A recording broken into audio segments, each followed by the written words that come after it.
trontong-trontong wetan wis sumamburat.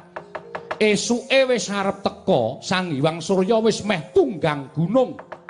Sedhela meneh niki enten slompret wiwitan Bratayuda nek sampeyan boten gumregah.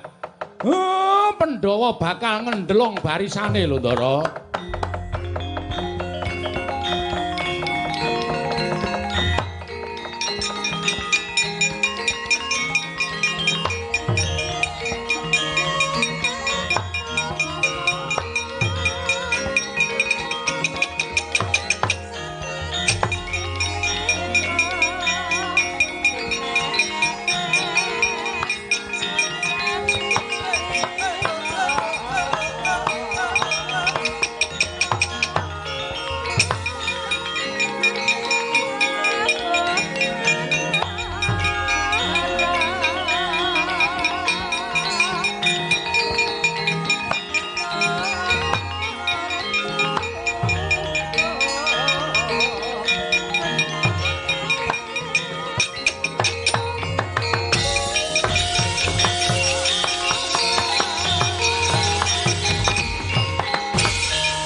Maju, ayo konco, ayo.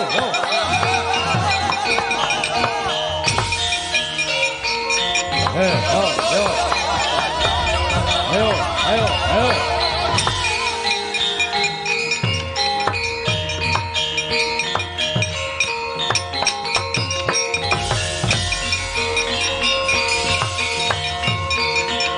Awas, ayo, awas.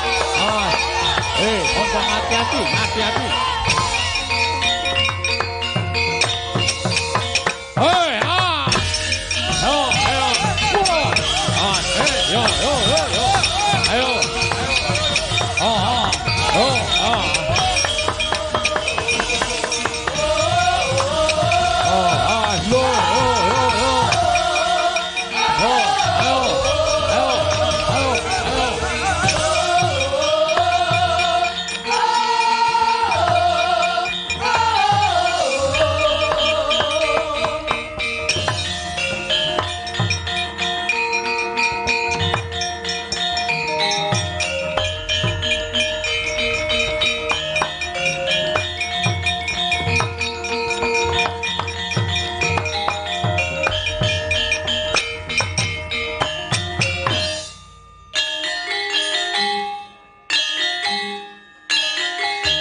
Turtina ning pasewakan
Baratayuda jaya binangun campuring perang para Kurawa lan Pandhawa sampun tumapak ing Tegal Kurusetra. Haniki pita ingkang minangka bebukaning kandha saratri mangke datan kaya ingkang wonten pesanggrahan Bulupitu. Pesanggrahan Bulupitu punika minangka pesanggrahanipun Nalindra Ngastina, Prabu Duryudana, ya Prabu Suyudana, ya Kurupati, ya Kurawendra, ya Jaka Pitana. Nyata lamun Nalindra ing Astina Nalindra gung Binathara. Sekti Mahambara gagah prakusa. Sembada ing ayuda. Prawira jayeng pupuh. Dasar sugih bondo sugih bandu. Sugih bondo alire numpuk brana pijes. Sugih bandu tegese sugih sedulur. Pramila datan mokal lamun jroning Bratayuda mangke barisan Ngastina sarwa sembada Nalindra tetelukan suruhan saking manca negari sakalangkung kathah wimbuh wadyabala ingkang sampun sambet gegaman tanpa wicalan sedaya samya glaring Tegal Kuruyayah samudra rop ing dedharatan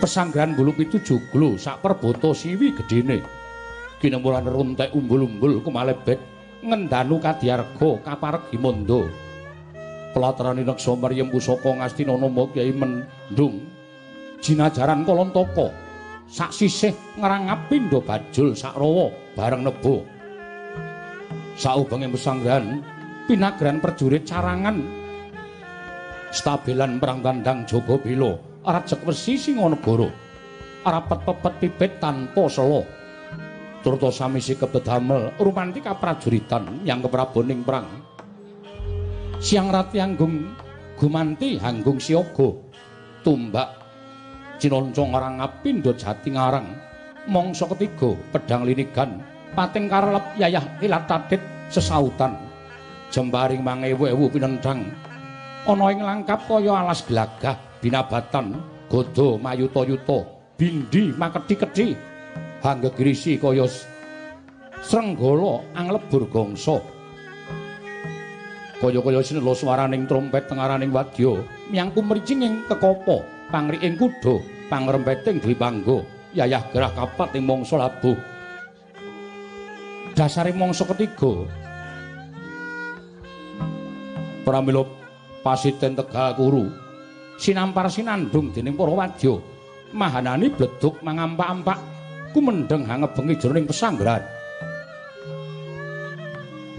kawimbuhan kumeling kukus Sendhawa walirang yang gala-gala ingkang nganggo ndong sengak arus sangsaya damel sesaking dada saliran peksi dandang ing wanci siang ngrebut ngarsa hangembul kuwanda dene lamun wanci dalu pating glero sabawaning sato galak sima sarpa srenggala samya kiprah arebut mangsa tembah karya giris kang samya wuninga gelaring kuru kasetra ilining kali Gangga katingal malirah labet toyane wis cawuh kaliyan ludira saking pabaratan turta kawimbuhan lembak-lembak tanpa wicalan bangkening perjurit kang gugur ana ing palagan bathang kuda yang duwe panggo remukan kreta tutungan tumbak sempalan tameng samya kintiring lepen Gangga dadi buket toyane sami saknalika